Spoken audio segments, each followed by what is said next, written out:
அனைவருக்கும் வணக்கம். சாரி, புரியல.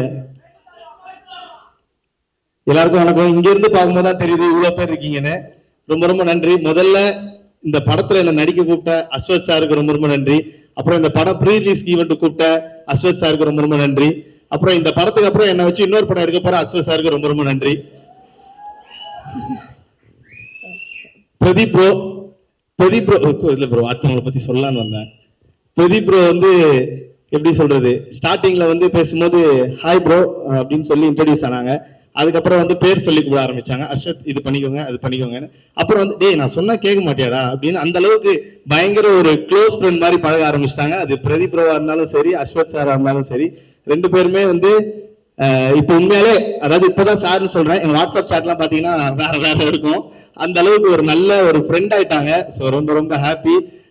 டிராகன் பெரிய படம். இந்த பெரிய படத்துல கண்டிப்பா நானும் ஒரு ரோலா இருக்கேன் அப்படின்றதுக்கு ஏஜிஎஸ் என்டர்டைன்மெண்ட்க்கு ரொம்ப ரொம்ப நன்றி. Thank you ma'am. வேற என்ன பேசுறது இல்ல, மேடைன்னு வந்துட்டாது சார். நான் கொஞ்சம் அடக்கமான பையன். ஒரு சில கேள்விகள் உங்ககிட்ட கேட்கணும். நீங்க அடக்கமான பையனாவே இருக்கு. நாங்க வந்து கேள்வி கேட்டு தெரிஞ்சுக்கிறோம். ஆனா இந்த அடக்கம்லாம் நாங்க கேள்விப்படலையே. நிறைய டிமாண்ட்ஸ் எல்லாம் வச்சீங்க. இந்த மாதிரி கேரவன் வந்து எனக்கு தனியா தான் வேணும், சித்து அவர்களும் நீங்களும் வந்து சேர்ந்தெல்லாம் வரமாட்டோம், அவர் முன்னாடி வரட்டும் அப்புறம் நான் பின்னாடி வரேன், இப்படிலாம் வந்து சொன்னீங்களா? ஆக்சுவலா இதெல்லாம் சொன்னது அண்ணன் தானா இல்ல இங்க மாறிட்டீங்களா? ஓகே, இல்ல அந்த மாதிரி தெரிஞ்சவங்க போயிட்டாரு. இல்ல அந்த மாதிரி எதுவுமே சார் அப்படி ஏதாவது சொன்னோமா சார்? இல்ல கண்டிப்பா அந்த மாதிரி எதுவுமே சொல்லல. ஏன்னா நமக்கு வந்து இந்த மாதிரி ஒரு வாய்ப்பு கிடைக்கிறதே பெரிய விஷயம். அதுல நம்ம சொல்லி கேட்டுக்க வேணாம். ஏன்னா நமக்கு ஃபர்ஸ்ட் சனியே நம்ம வாய் தான், அதனாலதான். ஓகே சார், ரெண்டு பேர்ல யார் டல்லிங் நிறைய டேக் வாங்குவா? ஏன்னா நீங்க அந்த அடிக்கடி இன்டர்வியூஸ்ல சொல்லுவாங்க ஏன்னா இப்படி டேக் வாங்குறீங்க எல்லாம் சொல்லுவேன். ரெண்டு பேர்ல யார் நிறைய டேக் வாங்குனீங்க? இதுக்கான பதில டைரக்டர் சார் தான் சொல்லுவாருன்னு நினைக்கிறேன். ஆனா ஆக்சுவலா என்னன்னா, நான் ஒரு டேக்ல பண்ணிடுவேன், அவரு தான் ஒரு 6 டேக் கேட்பாரு. அது ஆமா, டைரக்டர் சார். நான் 1 டேக்ல பண்ணிடுவேன், அவர் வந்து இல்லடா கொஞ்சம் இப்படி மாத்தலாம் இப்படி மாத்தலாம் சொல்லி 6 டேக் கேட்பாரு. அதுக்கப்புறம் ஒரு 7 8ன்னு போய் அப்புறம் நிக்கேத் சார் டென்ஷன் ஆயிடும். why should I take the camera man, just lift up அப்படின்னு இங்கிலீஷ்ல எல்லாம் பேசுவாரு. ஆனா நிக்கேத் சார் உண்மையாலே மைக் எடுத்து ரொம்ப சாதுவா பேசுனது இந்த மேடையில தான். ஷூட்ல அப்படி கிடையவே கிடையாது. நான் கூட அந்த சினிமா பார்த்து நல்லா நம்பிட்டேன். இல்ல ஆனா பயங்கர எனக்கு என்னன்னா சார் அதுக்கு முன்னாடி வந்து சூரிய போட்டு பண்ணிருக்காங்க, இன்னும் பெரிய பெரிய படம் எல்லாம் பண்ணிருக்காங்க. கரெக்டா எனக்கு ஃபர்ஸ்ட் நாள் அதுல வேற எது ட்ரைபாடு அந்த மாதிரி போட்டா கூட சாருக்கு பெரிய ஒரு கஷ்டம் இருக்காது. ஷோல்டர்ல தூக்கி வச்சிட்டாரு என்னோட ஷாட். அப்போ நான் வந்து நிக்கணும், ஒரு மார்க் கொடுக்குறாரு, நான் தாண்டி போய் அவர் மடியில விழுறேன்.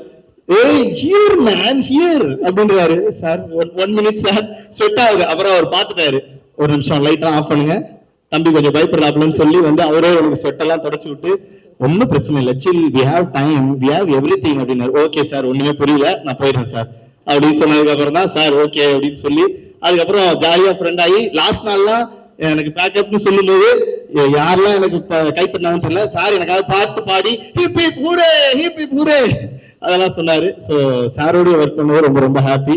Thank you sir. அது நீங்க பேசுறதுலயே வந்து நல்லா தெரியுது, டக்குன்னு வந்து இமிட்டேட் பண்ணி யார் எப்படி பேசுவாங்கன்னு கரெக்டா சொல்லிடுறீங்க, சரியா?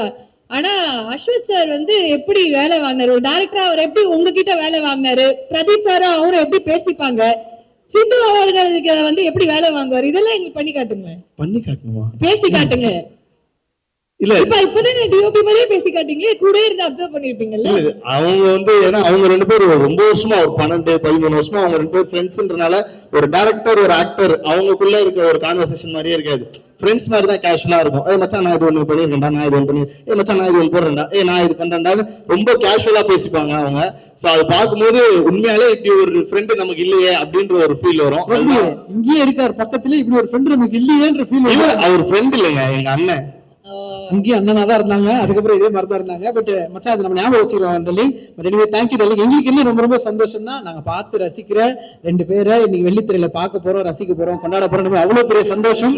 கண்டிப்பா ஒவ்வொரு கைத்தட்டலும் உங்களோட உழைப்புக்காக கிடைக்கிறது தான். Lots of love to you. இன்னும் பல படங்கள் உங்களை பார்க்க டிராகன் ஸ்கிரீன்ல என்ஜாய் பண்ண எங்களுக்கு மனமார்ந்த வாழ்த்துக்கள். Thank you and love. ரொம்ப ரொம்ப நன்றி எல்லாருக்கும். டிராகன் படம் February 21st ரிலீஸ் ஆகுது. எல்லாரும் திரையரங்குல பார்த்து உங்களுடைய சப்போர்ட் கொடுங்க. Thank you, love you all.